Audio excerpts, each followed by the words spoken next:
К другим темам. Правительственная подкомиссия одобрила территории опережающего социально-экономического развития Кангаласа и Якутии. Заседание правительственной подкомиссии по вопросам инвестпроектов на Дальнем Востоке и в Байкальском регионе прошло во Владивостоке под руководством вице-премьера Юрия Трутнева. Промышленный индустриальный парк Кангаласа и Якутии вошел в список из 6 одобренных ТОСР. Изначально этот проект планировался как индустриальный парк в черте Якутска. Еще в прошлом году была утверждена дорожная карта, подписан договор по разработке проекта.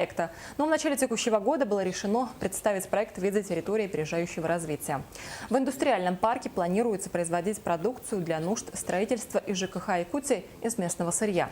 Резидентами ТОР готовы стать 13 предприятий, которые уже имеют инвесторов и готовое производство. Участников заседания подкомиссии привлекла многоплановость якутского ТОР, где проекты небольшие, но раскрывают экономический потенциал республики. Достаточно сложная территория опережающего развития. Проекты небольшие, их много, они диверсифицированы.